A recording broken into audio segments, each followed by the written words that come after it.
श्रीमते भक्ति वेदांत स्वामी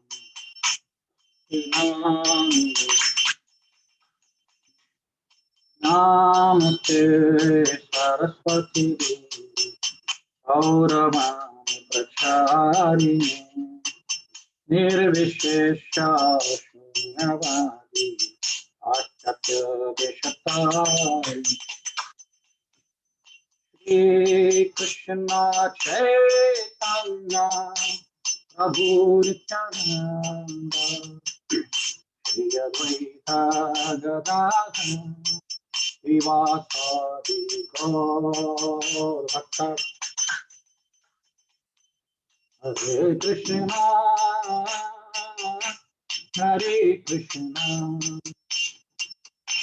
कृष्णा कृष्णा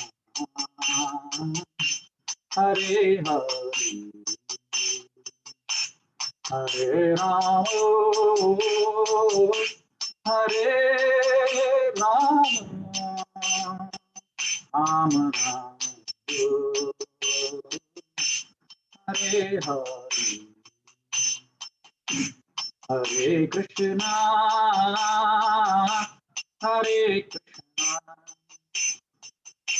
कृष्णा कृष्णा हरे हरे हरे राम हरे राम राम राम हरे हरे हरे कृष्णा हरे कृष्णा कृष्ण कृष्ण हरे हरे हरे राम हरे राम राम राम हरे हरे हरे कृष्णा कृष्ण कृष्ण हरे हरे हरे राम राम राम हरे हरे हरे कृष्ण कृष्ण हरे हरे हरे राम राम राम हरे हरे हरे कृष्ण कृष्ण कृष्ण हरे हरे हरे राम राम राम हरे हरे हरे कृष्ण कृष्ण कृष्ण हरे हरे हरे राम राम राम हरे हरे हरे कृष्ण कृष्ण कृष्ण हरे हरे हरे राम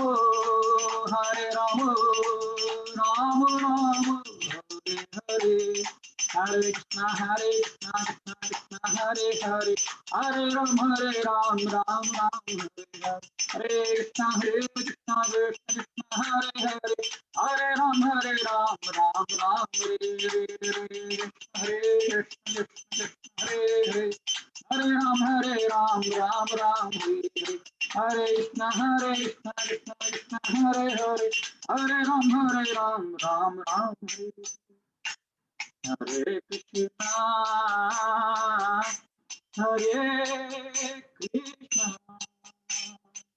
कृष्ण कृष्ण हरे हरे हरे राम हरे राम राम राम हरे कृपाल की ओम अज्ञानतिमिरन्धस्य ज्ञानाञ्जनशलाकय चक्षुर्मिलितं येन तस्मै श्रीगुरुवे नमः। श्रीचैतन्यमनोभीष्टं स्थापितं येन भूतले स्वयं रूप कदा मह्यं ददाति स्वपदान्तिकं वन्देऽहं श्रीगुरो श्रीतापकमलं श्रीगुरुं वैष्णवां श्रीरूपं साग्रजाता सहगणार्गनाथान्वितं साद्वैतं सावधूतं परिजनसहितं कृष्णचैतन्यदेवं श्रीराधा कृष्णपादान् सहगणललिता श्रीशाखान्वितान् नमो विष्णुपादाय कृष्णप्रेष्ठाय भूतले श्रीमते भक्तिवेदान्त स्वामिनीति नामिने नमस्ते गौरवाणी श्रीमूर्तये दीनतारिणे नमस्ते सरस्वती देवी गौरवाणी प्रचारिणे निर्विशेष शून्यवादी पाश्चात्य देशतारिणे जय श्री कृष्ण चैतन्य प्रभु नित्यानंद श्री अद्वैत गदाधर शिवासादि गौर भक्तवृंद कृष्ण हरे कृष्ण कृष्ण कृष्ण हरे हरे हरे राम राम राम हरे हरे मुखं करोति वाचालं पंगुं लङ्घयति गिरिं तत्कृपातमहं वन्दे श्रीगुरुदीनतारिणम्।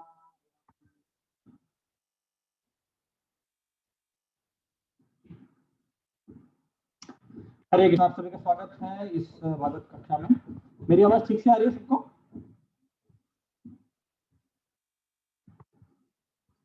हरे कृष्णा। यस आ रही है ना? ओके।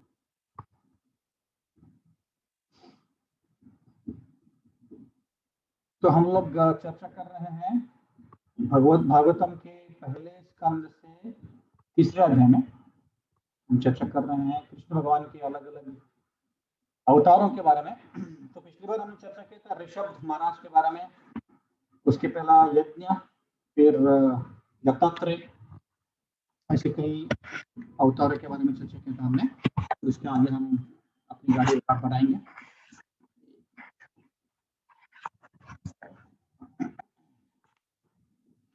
तो भी पढ़ते हैं हम।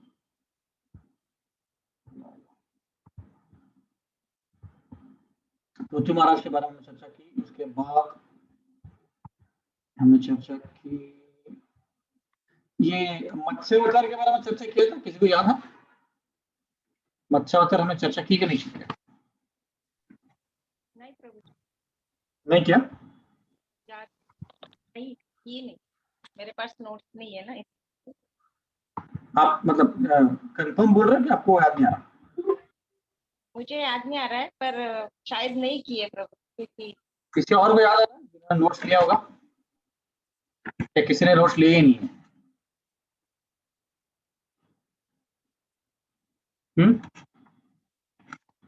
15 दिन में सब लोग भूल गए सब, है ना? मैं भी भूल गया। कोई बात नहीं, अगर मैं स्टोरी बताना चालू कर देता हूँ, अगर आपको लग रहा है कि सुना हुआ है तो मुझे बता दीजिए, तो मैं वहीं पर रुक जाऊंगा। ठीक है? मेरी आवाज सब तक पहुंच रही है ना? कोई आज रिस्पॉन्स नहीं दे रहा है, दो ही लोग दे रहे हैं। हाँ पहुंच रही है। हाँ प्रभु जी, आ रही है आवाज। हाँ सब लोग मुझे समझ में आ जाएगी आपको आ रहे हैं। ओके,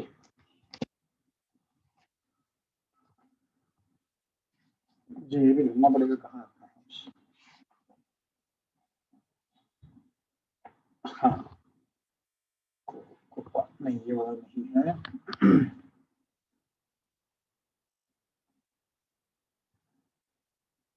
एक ही मिनट, मैं नोट्स ढूंढ रहा हूँ। एक्चुअली थोड़ा सा बैक टू बैक मीटिंग होने के कारण मैं थोड़ा सा लेट भी हो गया, क्षमा चाहता हूँ। तो 1 चैप्टर ये नहीं है।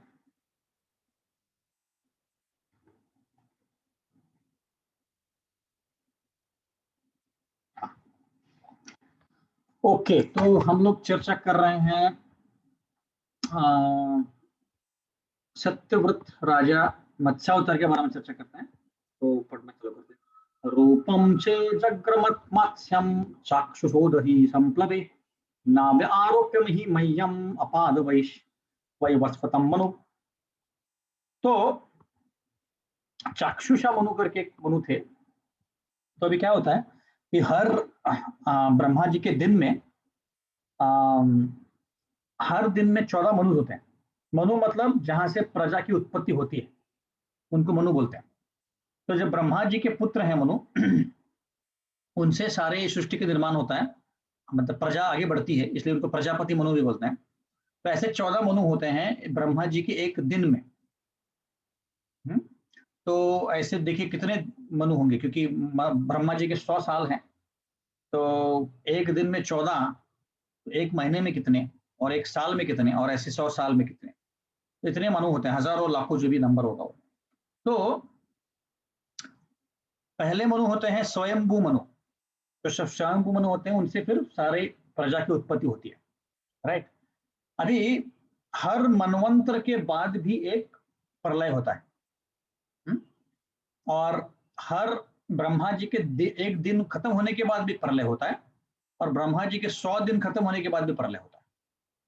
तो ऐसे 3 प्रकार के प्रलय होते हैं। तो इस प्रलय के बाद वापस ब्रह्मा जी को निर्माण करना पड़ता सब कुछ। तो पहला जो मनवंतर था वो स्वयंभू मनवंतर था। मनवंतर मतलब जब मनु महाराज का राज्य होता है, एक प्रकार के मनु महाराज का राज्य होता है। तो पहले स्वयंभू मनु, और उसके बाद अलग अलग मनु आते हैं, और उसके बाद चक्षुषा मनु आते हैं। यहाँ पे वर्णन आया है चाक्षुषा मनु। तो यहाँ पे वर्णन आया है कि चाक्षुषा मनवंतर के बाद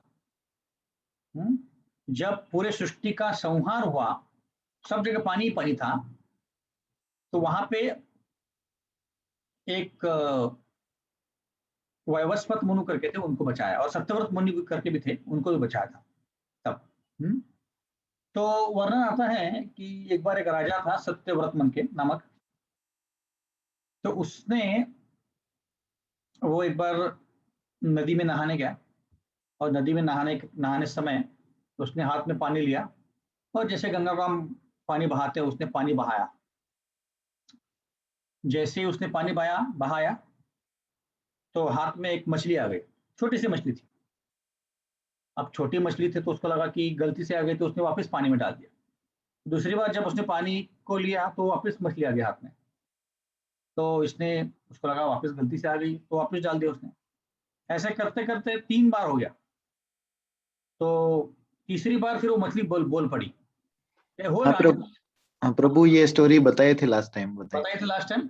हाँ हाँ। किसी को याद, किस को याद नहीं आ रही है? कोई हाँ भी नहीं बोल रहा, ना भी नहीं बोल रहा है। सांगितले होते प्रभुजी। सांगितली होती? हो प्रभुजी। ओके, बाकियों को याद आ रहा है सबको? हाँ भी नहीं बोल रहे, ना भी नहीं बोल रहे। यस प्रभु जी, याद है। याद आया सबको? ओके, ठीक है। तो इसका मतलब हमने ये वाला कवर किया था। तो तब मत्स्य अवतार लिया भगवान ने, और सत्यवृत्ति मुनि को बचाया, वैवस्वत मुनि को बचाया, और फिर वेदों को भी बचाया। ठीक है, तो आगे बढ़ते हैं, सबको याद आ रहा है।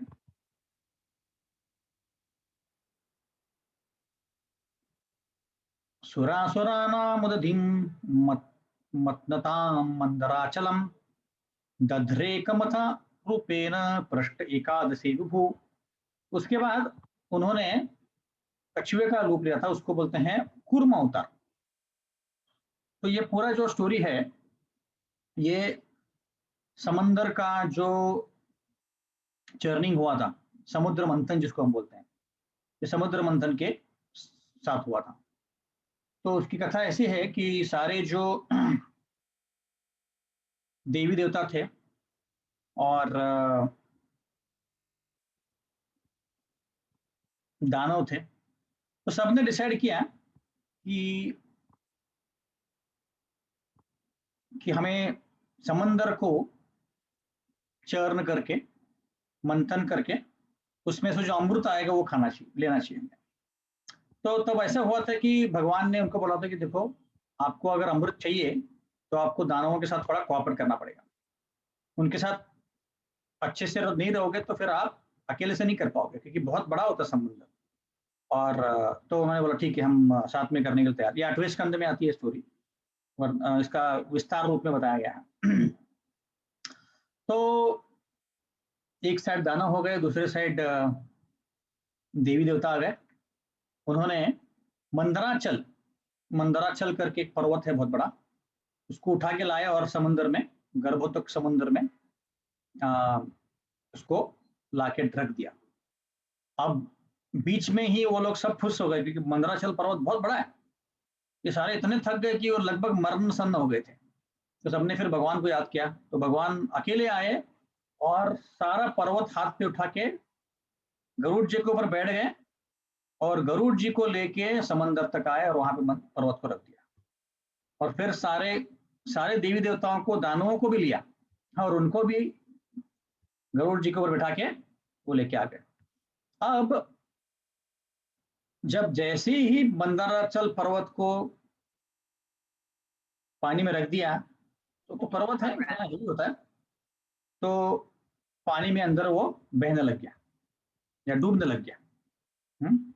तो डूबने लग गया तो फिर क्या करें? तो सबने वापस भगवान कृष्ण की उपासना की, बोले कि कुछ तो करिए आप, सारा पर्वत जो है पानी में डूब रहा है, हम फिर समंदर का जो मंथन है कैसे करेंगे? तो भगवान ने फिर कूर्मा अवतार लिया। कूर्मा मतलब एक बहुत बड़ा कछुआ, इतना बड़ा कछुआ, इतना बड़ा कछुआ कि वो समंदर का जो मंदराचल है वो छोटा सा जो लकड़ी होता है ना, वो लकड़ी जैसा लग रहा था, इतना बड़ा कछुआ था। और वो समंदर के नीचे जाके बैठ गए और उसके बाद उसके ऊपर फिर मंदराचल पर्वत को रखा गया। अब वो ऐसे था कि जैसे उदाहरण के तौर पे कोई चींटी आती है आपके पीठ के ऊपर और हल्का सा आपको काटती है, या कोई छोटा बच्चा है और आपके पीठ पे और खुजली कर रहा है या हाथ से ला रहा है, वैसे उनको लग रहा था। किसको? कुर्मा अवतार को। तो इतना बड़ा पर्वत है, मंदराचल पर्वत बहुत बड़ा है, वो बैठने के बावजूद भी उनको लग रहा था कि अरे कुछ नहीं है, खुजली हो रही है, उन्होंने खुजला रहा है। कौन? पर्वत। फिर अब रस्सी कहाँ से लाएंगे इतना बड़ा? देवी देवताओं को और वरदानों को रस्सी भी तो चाहिए ना, वो मंदराचल पर्वत को मंथन करने के लिए। तो फिर भगवान ने बताया कि आप वासुकी को ले आओ। वासुकी जो है बहुत बड़ा सांप है, तो वासुकी को लेके आए और एक साइड से वासुकी को देवियों ने पकड़ा, देवताओं ने पकड़ा, दूसरे साइड से दानवों ने पकड़ा। अब दानव बोल रहे थे कि अरे ये वासुकी का जो चेहरा है, मुंह है, वो साइड हमको पकड़ना है, आपने हमको कैसे पूंछ दे दिया? हम थोड़े ही कम हैं, हम तो देवताओं से भी ज्यादा बड़े हैं, तो हमें नहीं चाहिए पूंछ, हमें उनका मुंह का साइड चाहिए। तो उनको मुंह का साइड दिया गया। अब चल रहा था एकदम जोर से मंथन, घर्षण हो रहा था। अब क्या हो रहा था कि पर्वत कुर्मा के ऊपर है और घर्षण चल रहा है, पर ऊपर से कुछ नहीं होने के कारण वो हिल रहा था पर्वत, तो इतना अच्छे से मंथन नहीं हो पा रहा था। अब जिन जिन ने घर पे बटर मिल्क बनाया है ना, बटर मिल्क को क्या बोलते, छाछ, छाछ बनाया दही से, वो जानते हैं कि अगर वो अच्छे से बैठा नहीं है ना, तो वो ठीक से नहीं हिलता है, जो रॉड होता है वो, है ना। तो वैसे वो हिल नहीं पा रहा था, तो भगवान ने फिर क्या किया, और एक अवतार ले। तो आप देख सकते हैं ये वाले कथा में भगवान कितने अवतार लेते हैं। पहला तो अवतार लिया उन्होंने कूर्म का, फिर अभी ले रहे हैं अजित का अवतार। अजित का अवतार लेके मंदरा के पर्वत के ऊपर जाके बैठ गया ताकि वो पर्वत हिले ना ज्यादा अपने साइड से।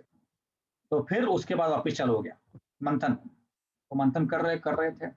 अब क्या हुआ कि वासुकी जो था उसको घर्षण हो रहा था, उसके शरीर से जो है कंपन हो रहा था, आग आग उठ रही थी, क्योंकि आपको लेके कोई घिस रहा है पर्वत को, तो आपको आग आग तो होगा ना। तो वो परेशान होकर मुंह से आग उबाल रहा था, वाह वाह करके, तो उसके मुंह से सारा आग निकल रहा था। अब कौन थे? दानव, दानव थे आग मुंह के सर। तो दानव लोग एकदम परेशान हो गए, बोले कहाँ से आ गए, सब उनका मुंह काला हो गया, जल गए थोड़ा बहुत वो। तो इसीलिए भगवान जो बोलते हैं वो हमने सुनने का प्रयत्न करना है। हमारा खुद का अकल लगाएंगे तो दानवों के जैसा हो जाएगा। उसके बाद फिर पहला चीज जो आया उससे, सारे मंथन के प्रोसेस में सबसे पहला चीज आया था वो है विष। हलाहल बोलते हैं उसको। अब ये हलाहल जो होता है वो साधारण कोई विष नहीं होता है।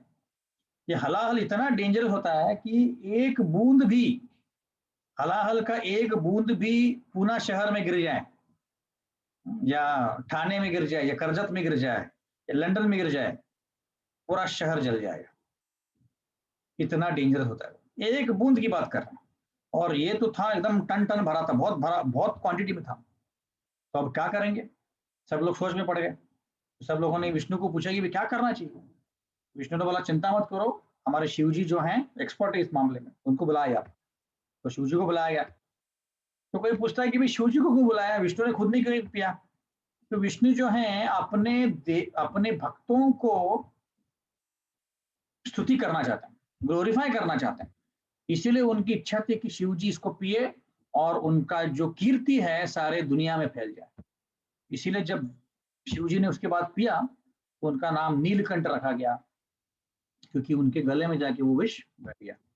शिव जी ने पहले परमिशन लिया किसका, पार्वती का, कि मैं पीऊँ क्या। तो बोला कि ठीक है, लोगों के कल्याण के लिए आप कर सकते हो। तो शिव जी का एक गुण इसमें से निकलता है कि शिव जी जो हैं ये लोक कल्याण के लिए सारे कार्य करते हैं। अब वो ऐसी जगह रहते हैं कि जहाँ पे कोई नहीं रह सकता, स्मशान भूमि में रहते हैं। वहां की जो राख है वो खुद को लगाते हैं। क्यों लगाते हैं? ये दिखाने के लिए कि देखो तुम्हारे जो शरीर है उसका क्या होने वाला है, राख ही होने वाला है। ये दिखाने के लिए वो शरीर पे राख लगाते हैं कि इस दुनिया में हमारा कुछ है ही नहीं। तो राख लगाने का संबोधन ये है कि दुनिया टेम्पररी है, तुम भी आग में जल के राख बनने वाले हो, ऐसा संबोधन करने के लिए वो लगाते हैं। तो शिव जी ने फिर लिया विष और अपने गले में रखा। गले में क्यों रखा? क्योंकि हृदय में तो विष्णु है, विष्णु के पास विष नहीं जाना चाहिए, इसलिए गले में रखा। इसलिए उनका नाम नीलकंठ पड़ गया। तो कालकंठ, नीलकंठ ऐसे। तो उसके बाद फिर अलग अलग प्रकार की चीजें आई। एक घोड़े आए, ऐरावत आया, फिर उसके बाद कई प्रकार के सुंदर सुंदर ज्वेल्स आए, लक्ष्मी जी आई। लक्ष्मी जी को देख के सब लोग परेशान हो गए, कितनी सुंदर है ये। पर लक्ष्मी ने बोला कि नहीं, मुझे सिर्फ विष्णु से ही शादी करनी है। तो ऐसे कई सारी चीजें आई। और उसके बाद फिर धनवंतरी आए बाहर, और धनवंतरी के हाथ में एक बहुत बड़ा सुनहरा कटोरा था, कटोरा नहीं, एक पॉट था, मटका, कमंडलू प्रभु। कमंडलू, कलश। कलश, हाँ कलश सही शब्द है। कलश। कमंडलू मतलब जो योगी लोग पकड़ते हैं, वो कलश बराबर शब्द है। हाँ कलश, सोने का कलश था। अब कलश के अंदर क्या था? अमृत। अमृत लेके बाहर आ गए। तो सबको इसी की राहत थी अभी, दानवों को भी इसी की राहत थी और देवताओं को भी इसी की राहत थी। तो दानव लोगों ने धनवंतरी से वो छीन लिया, उसे पकड़ लिया और भाग गए वो। और देवी देवता जो थे देखते रह गए, बोले करे, और विष्णु की तरफ देख के बोले कि अरे भगवान, हमने जिसके लिए पूरी मेहनत ली वही कोई लेके जा रहा है। जैसे उदाहरण के तौर पे हमने एक महीना पूरा ऑफिस के लिए काम किया और ऑफिस से पैसा आया और वो पैसा लेके कोई भाग गया, आपका ऐसा हो गया। तो परेशान हो गया, बोले क्या करें। तो विष्णु ने बोला कि चिंता मत करो, मैं सब अरेंजमेंट करता हूँ। तो उसके बाद उन्होंने मोहिनी अवतार लिया, एक सुंदर स्त्री का अवतार लिया। और उस सुंदर स्त्री गई दानवों के पास। अब वो दानव लोग भी झगड़ा कर रहे थे। अब ये 8वें स्कंद में काफी विस्तार से दिया गया है कि कैसे झगड़ा कर रहे थे। तो वो बोल रहा था कि मैं पहले पीऊंगा, कोई बोल रहा था नहीं मैं पहले पीऊंगा। ऐसे करते करते झगड़ा चलता था। तो मोहिनी यहाँ पे पहुंच गई। जैसे ही मोहिनी को सबने देखा तुरंत तो वो एकदम आकृष्ट हो गए उसकी तरफ, और सब लोग वो अमृत के बारे में भूल गए और सबकी तरफ वो ऐसे देख रही थी, आंखें मिच मिच करके और शर्मा के। तो सब लोग को लगा अरे मुझे, मेरे पास ही देख रही है, मुझे लाइन दे रही है। तो सब लोग एकदम आकृष्ट हो गए। आप देखिए भगवान कृष्ण है खुद ही कामदेव को भी वो आकृष्ट कर लेते हैं। इसीलिए उनका नाम भी ऐसे है कि काम मदन मोहन है वो। और राधा रानी मदन मोहिनी है, मदन मोहन मोहिनी, और भगवान कृष्ण है मदन मोहन। कामदेव को भी आकृष्ट कर लेते हैं। तो यहाँ पे तो दानव थे, दानव के सामने इतनी सुंदर स्त्री बन गई कि दानव एकदम चाट पड़ गए। जैसा बोलता ना कि कोई मूवीज में दिखाते हैं, सब लोग उनकी तरफ देख रहा है, कोई गिर रहा है नीचे, कोई कूद रहा है। तो सब लोगों को चाहिए था कि यही स्त्री के थ्रू हमको अमृत मिले और कोई नहीं हम देने चाहिए। तो सब लोग बोला कि, तो उन्होंने बोला कि, मोहिनी ने बोला कि आप लोग अगर झगड़ा कर रहे हो तो मैं बाद में आती हूँ। तो फिर सबने पूछा कि आप ये ऐसी निर्जल स्थल कहाँ से आ गए, इतनी सुंदर हो, आपका नाम क्या है, कहाँ से आ रहा हो, वगैरह पूछ रहे थे। तो उसने बताया नाम क्या है मेरा। तो दानव लोगों ने बोला कि नहीं, हाँ आप हमें अमृत पिलाइए, देखो हमारे इसमें झगड़ा चल रहा है, बट अगर आप पिलाओगे तो हम झगड़ा नहीं करेंगे। तो मोहिनी ने बोला कि देखो भाई, आप तो मुझे जानते भी नहीं हो, हाँ, और एक अनजान स्त्री के पास आप एक ऐसा अमृत का कलश कैसे दे सकते हो। तो उसकी बातों से भी इतना उनको प्रेम आ रहा था, बोला अरे जो भी करे ये हमें कोई प्रॉब्लम नहीं। तो उन्होंने बोला कि कोई बात नहीं, आप जिसको पिलाना है पिलाइए, कोई प्रॉब्लम नहीं हम। तो उन्होंने क्या किया, अमृत का कलश मोहिनी के हाथ में रख दिया। तो मोहिनी ने बोला कि देखो ये देवी देवता जो है ना, उनको एक एक मैं बूंद दे के आती हूँ, तो आप इस साइड बैठ जाओ और देवी देवताओं को मैं उस साइड बिठाती हूँ। तो फिर उसने देवताओं को सब कुछ देना चालू कर दिया।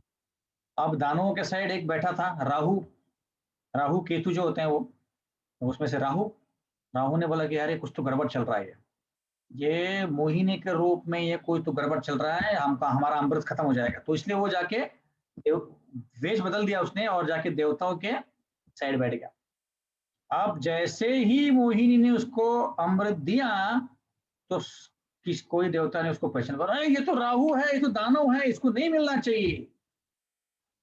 तो मोहिनी ने क्या किया, तुरंत अपने हाथ में सुदर्शन लिया, उसका गला काट दिया और तुरंत उसका वो मृत्यु हो गई। उसकी मृत्यु तो नहीं हुई पर उसका गला कट गया और वो गला जो अलग अलग जगह घूमने लग गया। तो उसमें से जो बूंद गिरे अमृत की, वही हरिद्वार में गिरे, कहीं थोड़ा नासिक में गिरा, तो कुंभ मेला का जो परिसर है वहां पे गिरा। और इसीलिए वहां पे कुंभ मेला का आयोजन किया जाता है हर 12 साल में और अलग अलग समय पे। तो ऐसे भगवान अपने भक्तों के लिए कुछ भी कर सकते हैं। तो उन्होंने इस अवतार में देखिए कूर्म बने हो, अजित बने, उसके बाद धनवंतरी बने, मोहिनी बने और विष्णु फॉर्म भी एक आए थे। तो ऐसे 5-6 अवतारों का उन्होंने अवतार लिया। उन्होंने इतनी सुंदर थी मोहिनी कि शिवजी भी, क्योंकि शिवजी वहां पे थे नहीं, शिवजी अपने कैलाश में बैठे थे, तो शिवजी ने ये देखा नहीं था। तो शिवजी ने बोला कि भाई मैंने आपका रूप देखा ही नहीं, मैं तो एकदम कायल हो गया हूँ, आप, मैंने सुना कि बहुत सुंदर लग रहे थे आप, तो मुझे वो रूप दिखाइए। तो विष्णु ने बोला कि देखो शिवजी, आप शादीशुदा इंसान हो आपने परस्त्री को देखना नहीं चाहिए। तो शिवजी ने बोला नहीं नहीं नहीं, मुझे रूप देखना ही है आपको। तो बोला कि देखो आप सहन नहीं कर पाओगे उस रूप को।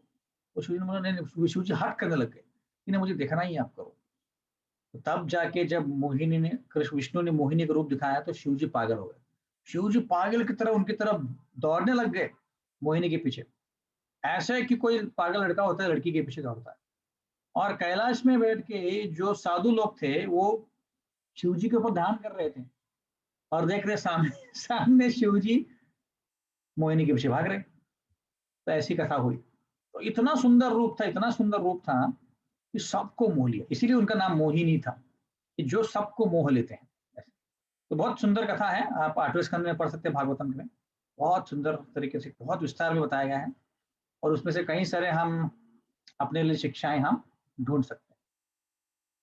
आगे बढ़ते हैं। ये है अभी 17वां श्लोक। 17वें श्लोक में हम पढ़ते हैं कौन है, अभी कौन से अवतार का वर्णन किया गया। धानवंतरम, हाँ ये हमने चर्चा की ऑलरेडी धनवंतरी के बारे में।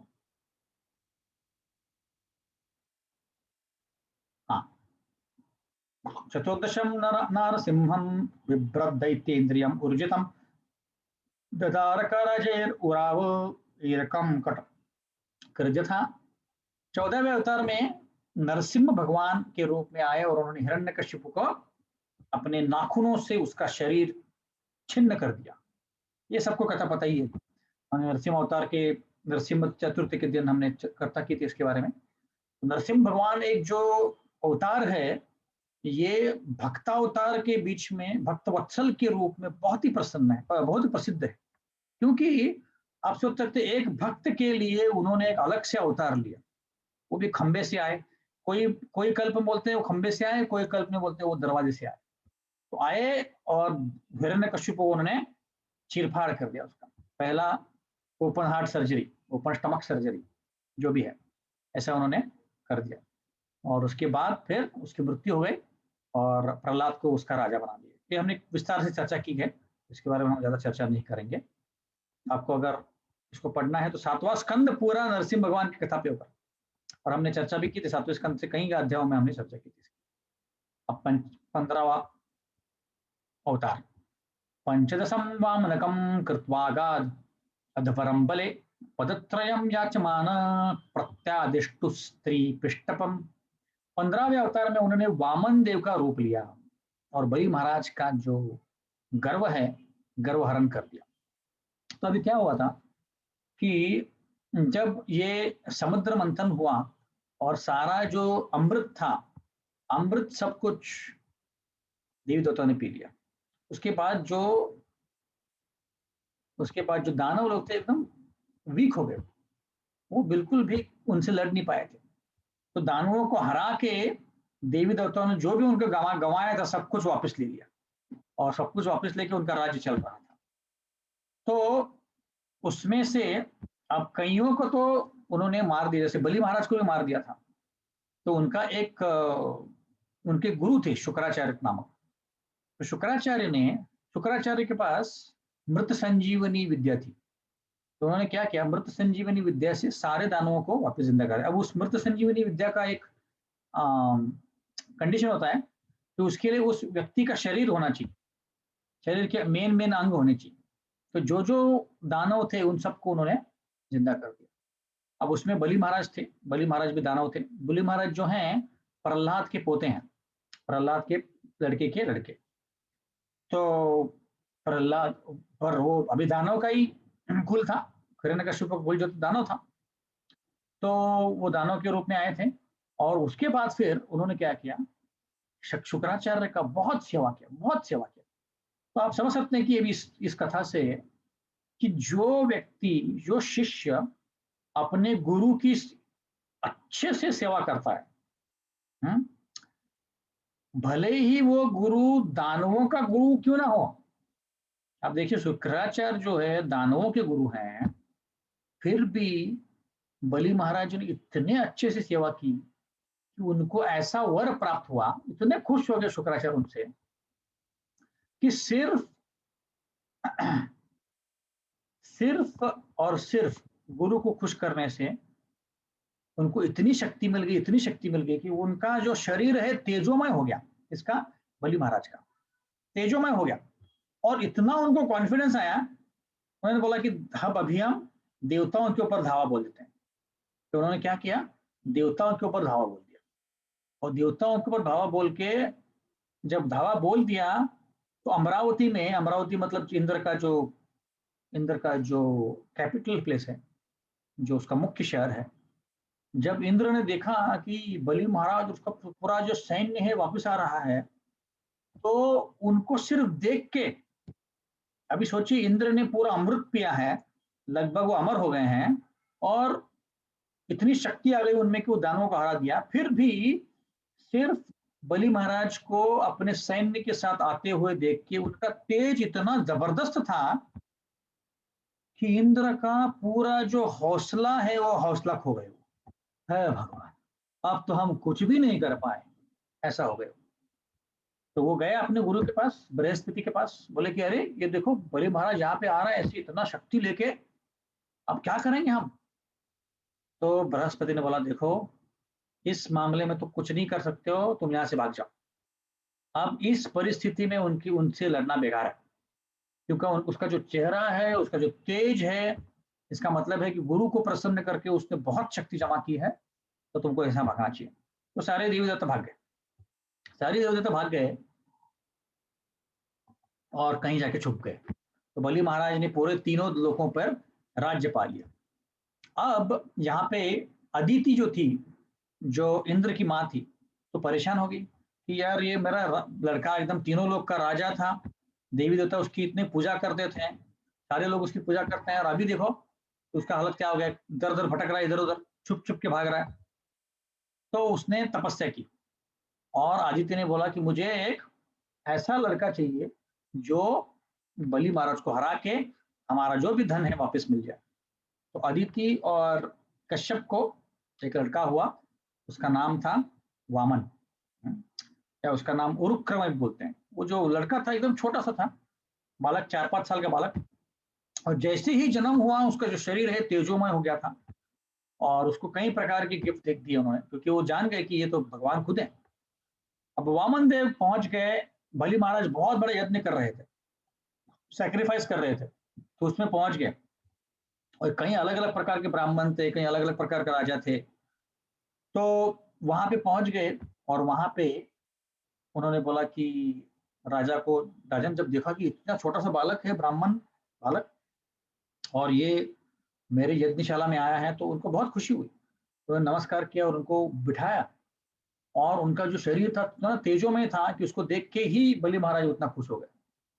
और फिर उनको पूछा कि हे ब्राह्मण, आप क्या चाहते हो बताओ, मेरे यज्ञ में आए हो आप ऐसे वैसे किसी यज्ञ में नहीं आए हो, आप बलि के यज्ञ में आए हो जो पूरे ब्रह्मांड का नायक है, तो आपको जो चाहिए मैं देने के लिए तैयार हूं, आप सिर्फ मांगो। तो वामन ने बोला देखो, मैं तो भिखारी हूं, मैं तो ब्राह्मण हूं, मैं ज्यादा कुछ मांगूंगा नहीं, मुझे सिर्फ तुम 3 पग दे दो। तो वामन जो बलि महाराज से हंसने लगे, बोले कि अरे ब्राह्मण, तू क्या मूर्ख है, दिखता तो इतना तेजोमय है पर भी तुझे अकल नहीं है, मांगना चाहिए तो ऐसा मांगो कि तुम्हारे पूरे खानदान का सारे प्रॉब्लम सॉल्व हो जाए, ये क्या है। उदाहरण के तौर पे अगर कोई अंबानी के पास जाए और बोले कि मुझे 10 रुपए दे दो, तो कैसे लगेगा। तो वैसे ही लगा जब बलि महाराज के पास वामन देव 3 पग जमीन मांगे गए। तो वहां पे शुक्राचार्य खड़े थे, बोले कि हे बाली, तू फंस रहा है इसमें, ये और कोई नहीं विष्णु है, तो इसके तू चंगुल में मत फंस। तो बलि महाराज ने बोला कि देखो, मैंने शपथ ली है कि मैं जो भी यज्ञशाला में आएगा तो उसको मैं दान देने में तत्पर हूँ। शुक्राचार्य ने बोला कि तुम्हारा सब कुछ छीन लेगा और तुम्हें एकदम भी भिखारी बना देगा, और तुम्हारे साथ मैं भी भिखारी बन जाऊंगा, क्योंकि मेरे पास मेरा भी जो सैलरी है तुमसे आता है। तो बलि महाराज ने बोला देखो, मैंने एक बार बोल दिया, उसने बोल दिया, अब मैं उससे पीछे नहीं हटने वाला।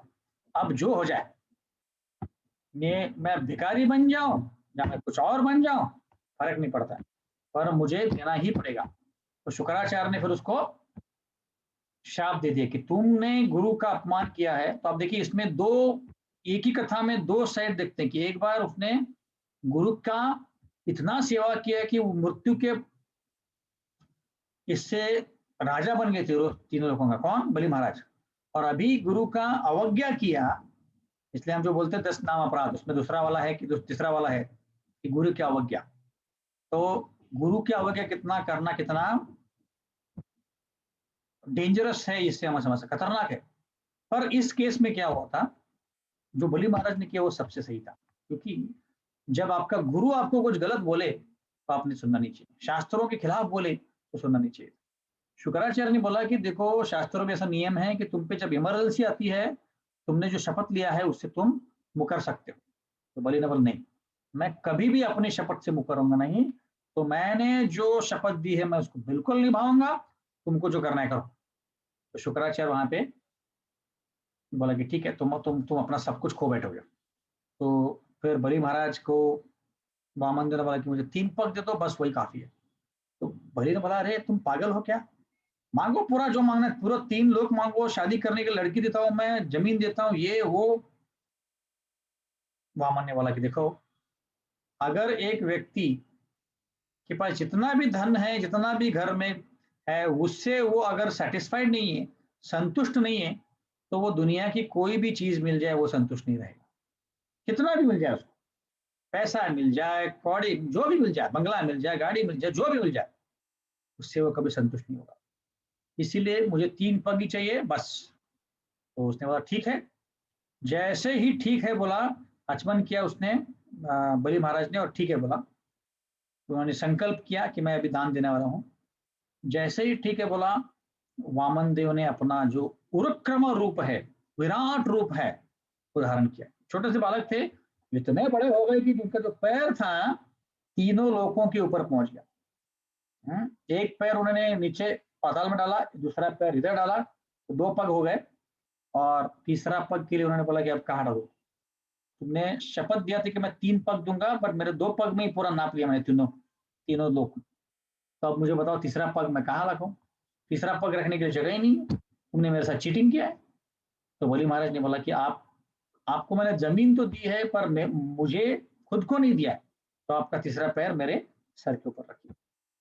तो ये वामन देव और वामन देव का अवतार है, जिसमें बलि महाराज से उन्होंने सब कुछ छीन लिया, पर उन्होंने बलि महाराज को उससे भी ज्यादा दिया। क्या दिया, सारे तीनों लोगों को छीन लिया, और उन्होंने बोला कि अगले अवतार में जब भी तुम आओगे तो तुम इंद्र बन जाओगे, तीनों लोगों के राजा तुम बन जाओगे। इसका मतलब है छीन लिया एक क्षण में और वापस दे दिया। और फिर बोला कि सूतल राज्य में तुम जाके रहो, सूतल प्लेनेट में, वहां पे सारी अच्छी अच्छी चीजें हैं। तो उन्होंने बोला कि आपको क्या वरदान चाहिए बताओ। तो बलि ने बोला कि आप मेरे यहाँ पे आके रहिए, सूत्र में, इसलिए विष्णु यहाँ पे जाके रह गया ऐसे। ठीक है, ये वामन देव का रूप है, वामन देव। बहुत सुंदर ये कथा है। उसके बाद आया परशुराम। परशुराम का श्लोक सुन लेते हैं, पढ़ लेते हैं।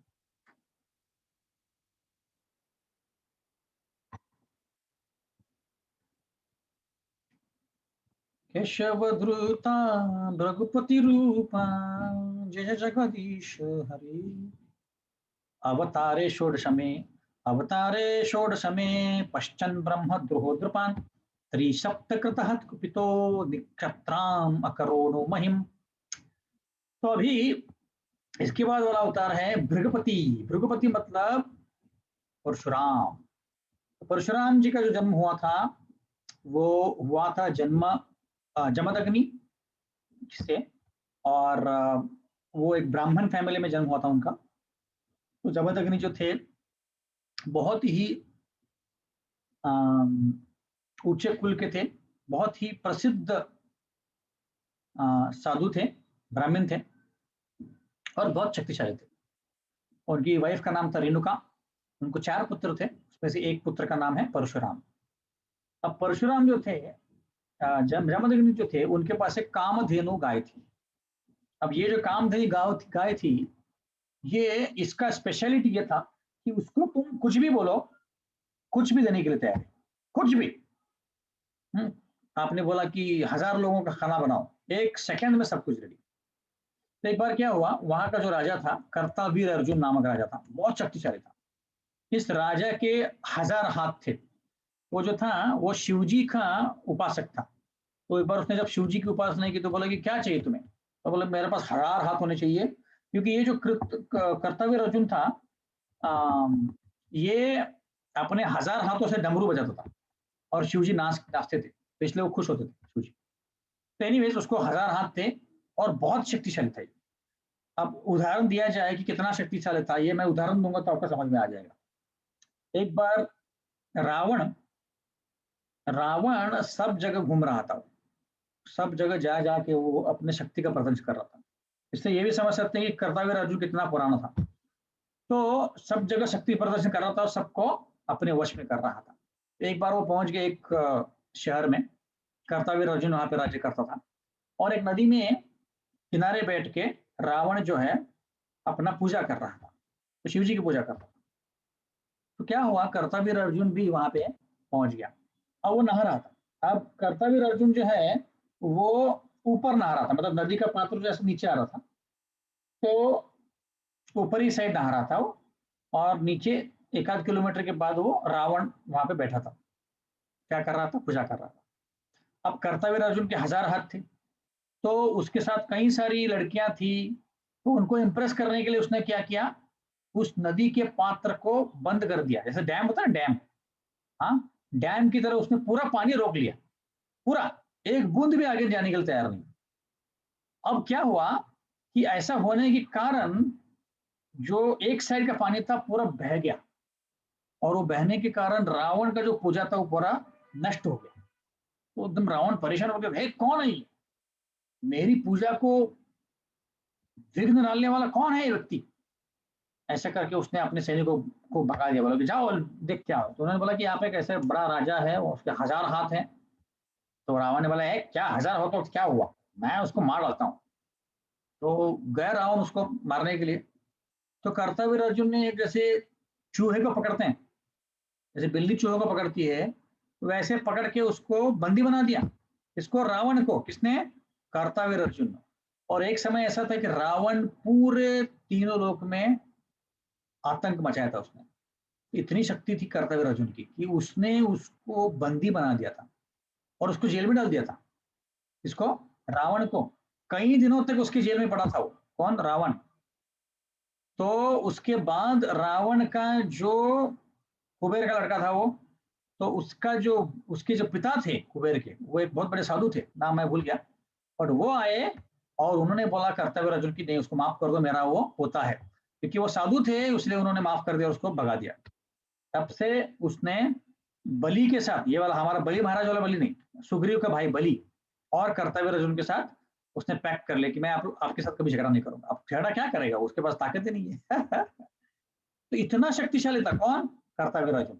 अब उसके राज्य में परशुराम के पिता रहते थे जमदग्नि, और उन्होंने क्या किया, वो एक बार उस जगह से गुजर रहे थे तो उन्होंने देखा कि आश्रम है, जाके जमदग्नि से मिले और बोले कि मैं ऐसे ही घूम रहा था, अभी रात के समय में हम यहाँ पे यहीं पे रुकने वाले, तो हम लोग रुकने का बंदोबस्त कीजिए। तो उन्होंने बोला ठीक है आप रुकिए और हम आपको खाना भी खिलाएंगे। अरे खाना वाने का चिंता मत करो, हमारे 10,000 लोग हैं।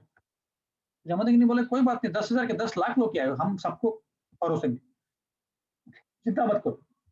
तो कर्तव्य अर्जुन की आंखें एकदम ऐसी बड़ी बड़ी हो गई, बोले है 10,000 लोगों को ये कैसे खाना परोसेगा, मैं देखता तो हूँ। तो जमदग्नि ने अपने कामधेनु को बुलाया और बुला के उसको बोला कि तुम इस 10,000 सैनिकों को खाना परोसो। अब कामधेनु के शरीर से ऐसे ऐसे व्यंजन निकलने लगे कि वो सैनिकों के पेट भर गए, उनका मन नहीं भरा। इतने सारे आइटम थे, इतने चविष्ट थे, इतने टेस्टी थे कि वो बिल्कुल भी वो पूरी तरह से संतुष्ट हो गए। अब कर्तव्य अर्जुन के तो आंखें बड़ी बड़ी हो गई, बोले हैं इतने सारे लोगों को 5 मिनट में कैसे इसने सब अरेंजमेंट किया। जब जाके उन्होंने पूछा तो बोला कि हमारे पास कामधेनु काय है, इसके थ्रू हमको सब कुछ मिलता है, हमारा जो यज्ञ होता है इसी से आता है, हमको जो घी चाहिए, जो सारी सामग्री चाहिए इसी से आती है। तो कर्तव्य अर्जुन के मन में पाप निर्माण हुआ। उसने बोला कि अरे बाप रे, इतना बड़ा, इतनी शक्तिशाली गाय और मेरी नहीं। तो उसने बोला कि देखो तुम मेरे राज्य में रहते हो तो ये गाय भी मेरी है, तो आज के आज तुरंत मुझे दे दो, नहीं तो तुम मार लूंगा। जमदग्नि ने बोला कि तुम कुछ नहीं कर सकते, मैं दे नहीं सकता हूँ। तो वो उसने सुना नहीं, उसने क्या किया, कामधेनु को जबरदस्ती वहां से लेके गया। अब प्रॉब्लम क्या था, तब परशुराम कहीं और गए थे, घर में नहीं थे, वो आश्रम में नहीं थे, तो किसी ने उसको अपोज नहीं किया, किसका? कर्तव्य अर्जुन का। तो जब समझ में आ गया उनको कि कर्तव्य अर्जुन लेके गया, तो वो पहुंच गए उधर, कौन? परशुराम जी। और उन्होंने कर्तव्य अर्जुन को अकेले उसकी सारी सेना को तहस नहस कर दिया और उसके 1000 हाथ काट के उसको मार दिया एक ही वार में। उनका जो परशु था इतना तेज चलता था, ऐसा बोलते हैं कि जब वो थक जाते थे परशुराम तो वो धीमे करते थे परशु को। जब धीमे करते थे तो वो मन की तेजी से वो दौड़ता था। कौन? परशु। परशु मतलब एक तलवार के जैसा होता है। आप सोचिए, अगर धीमे होने के बाद मन की गति, अभी आप मन की गति जानने तो जा सकते हैं आप लोग। उदाहरण के तौर पर मैंने आंखें बंद कर ली और बोला कि मुझे न्यूजीलैंड जाना है, जहां पे मैं 8-9 साल पहले रहता था, 2012 के पहले। अब मैं 1 सेकंड में पहुंच गया। आप अगर कहीं यूएस गए, यूके गए हो तो 1 सेकंड में आप पहुंच सकते हो। ये मन की गति। आप सोचिए कि परशुराम का गति धीमे हो गया तो मन की गति हो गई, तो उनका जो गति कैसे होगी, इतनी फास्ट होगी, इतने फास्ट चला देता परशु कि कोई भी सामने उनका टिक नहीं सकता था।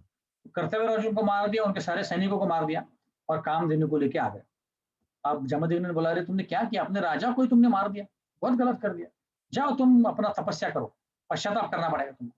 इसीलिए वो सारे अलग अलग धाम गए वो। और जब परशुराम गए थे तब उस कर्तव्य अर्जुन के पुत्र थे, बहुत सारे पुत्र, 10-11 पुत्र थे, वो आए और जमदग्नि को मार के चले गए। तो उसके बाद फिर परशुराम वापस आए और जब उनको समझ में आ गया तो उन्होंने क्या किया, उस सारे राजा के बेटों को मार दिया। उसके बाद 21 बार उन्होंने सारे क्षत्रियों को मार दिया, क्योंकि क्षत्रिय जब थे तब वेदों का गलत उपयोग कर रहे थे और ब्राह्मणों का वो सुन नहीं रहे थे। क्षत्रिय जो होते हैं, ब्राह्मणों का जो कंसल्टेंसी करना चाहिए, ब्राह्मणों को पूछना चाहिए कि मैंने क्या करना चाहिए और उसके हिसाब से अपने कार्य करना चाहिए। पर तब के क्षत्रिय जो थे वो नहीं कर रहे थे, इसीलिए उन्होंने सारे क्षत्रियों का दमन कर दिया और उनको मार दिया। तो इसके बाद फिर परशुराम आए, उनको सब सारे क्षत्रियों को मार दिया। और वो कई अलग अलग जगह उनका वर्णन आता है। राम से भी उनकी एक बार लड़ाई हुई परशुराम जी की, क्योंकि राम भगवान ने जब शिव जी का धनुष उठाया था तो परशुराम को बद्रिक आश्रम में वो सुनाई दिया, इसलिए वो नीचे आ गए थे। तो उन्होंने एक्चुअली सबको, पूरा राज्य, पूरे भूमि के ऊपर काबू करके सबको सब कुछ कपड़ों कटोरों में लाया था। तो इसलिए तब जो थे सारे क्षत्रिय अलग अलग यूरोप रीजन में भाग गए। ये जो टर्की है, या ग्रीस है, या वहाँ के जो जो पुराने कंट्रीज हैं, ये सब अपने इंडियंस भागे थे, क्षत्रिय लोग तब के, रशिया वगैरह वगैरह। तो उसके बाद पूरा भूमि को उन्होंने वशिष्ठ मुनि को, कोई मुनि को, मुझे याद नहीं आ रहा, वशिष्ठ मुनि मेरे ख्याल से, उनको दान दे दिया और खुद जाके बद्रिक आश्रम में तपस्या करने लगे। तो ऐसे परशुराम थे। उसमें और एक घटना आती है कि रेणुका जो उनकी माँ थी, एक बार यज्ञ के लिए पानी लाने गई थी, एकदम स्वच्छ पानी गंगा का। तो जब गई थी तो वहाँ पे एक गंधर्व आए थे कुछ कुछ अप्सराओं के साथ, और उसी नदी में नहा रहे थे। तो रेणुका का जो, क्योंकि वो गंधर्व बहुत सुंदर थे और बहुत सुंदर गाते थे वो, तो उनकी तरफ उसका एक हल्का सा मन आ गया था, मतलब उसने बोला कि कैसे दिखते हैं, देखो तो मैं सही, ऐसे करके उनका मन आया था। अब रेणुका जो इतनी सतीव्रता थी, पतिव्रता सतीव्रता, कि वो रोज पानी लाती थी तो अपने साड़ी में लाती थी, उतनी पतिव्रता थी कि उसके साड़ी से पानी कभी भी नीचे नहीं गिरता था। आप साधारण तौर पर साड़ी में पानी लगो तो नीचे जाएगा, तो इतनी पतिव्रता थी कि साड़ी से नीचे नहीं जाएगा। और उस दिन उसका साड़ी से नीचे पानी जाने लग गया और उसको देर हो गई। तो परशुराम, जमदग्नि को जब पता चला, जमदग्नि को अपनी शक्ति से पता चल गया कि इसने, उसके मन में खोट आई, तो इसीलिए उन्होंने अपने पुत्रों को बुलाया, बोला कि अभी के अभी इसको मारो। तो बड़े पुत्र को बोला, बड़े पुत्र ने बोला कि नहीं मैं नहीं मारूंगा। दूसरे को बोला मैं ही मारूंगा। तीसरे को बोला नहीं मैं नहीं मारूंगा। चौथे थे परशुराम। परशुराम को जब बोला तो परशुराम ने क्या किया, एक ही, और अभी जमदग्नि ने बोला कि इसको भी मारो और तुम्हारे भाइयों को भी मारो, मैं बिल्कुल इनको जिंदा नहीं देखना चाहता। परशुराम ने चारों को एक ही इससे मार दिया। अब आप सोचो, अरे ऐसा बेटा है, अपनी माँ को मारता है, भाइयों को मारता है, तो बहुत बुद्धिमान थे वो। उन्होंने क्या किया, जैसे मार दिया तुरंत जमदग्नि बहुत खुश हो गए, बोले कि तुमको जो मांगना है मांगो, मैं बहुत खुश हूं तुमसे, तुम एकदम मुझे जैसा चाहिए था वैसा काम किया है। तो परशुराम ने बोला कि मुझे यही वर दे दिया कि मेरे माँ को और मेरे भाइयों को जिंदा कर दीजिए, और ये जो 5 मिनट का मेमोरी था वो कैंसिल कर दीजिए, नहीं तो फिर उनको समझ में आ जाए कि मैंने मारा है उनको। और ऐसे वो माँ और उनका वापस जिंदा हो गए। तो बहुत, अब इसलिए भगवान के रूप ही हैं परशुराम, विष्णु के ही रूप है, विष्णु भगवान खुद ही हैं। तो उनको शक्ताविश अवतार, उनको संहार शक्ति बोलते हैं। जैसे नारद मुनि को भक्ति शक्ति बोलते हैं, कुमारों को ज्ञान शक्ति बोलते हैं, वैसे परशुराम को संहार शक्ति बोलते हैं, वो संहार करने के लिए आए थे ऐसे। हरे कृष्ण। तो अब यहीं पे विराम देंगे, आगे का जो है हम अगले समय से व्यासदेव जी के बारे में चर्चा करेंगे। मैंने व्यासदेव जी पर नोट्स काफी निकाले हैं और अगली बार चर्चा करेंगे, अभी समय नहीं है।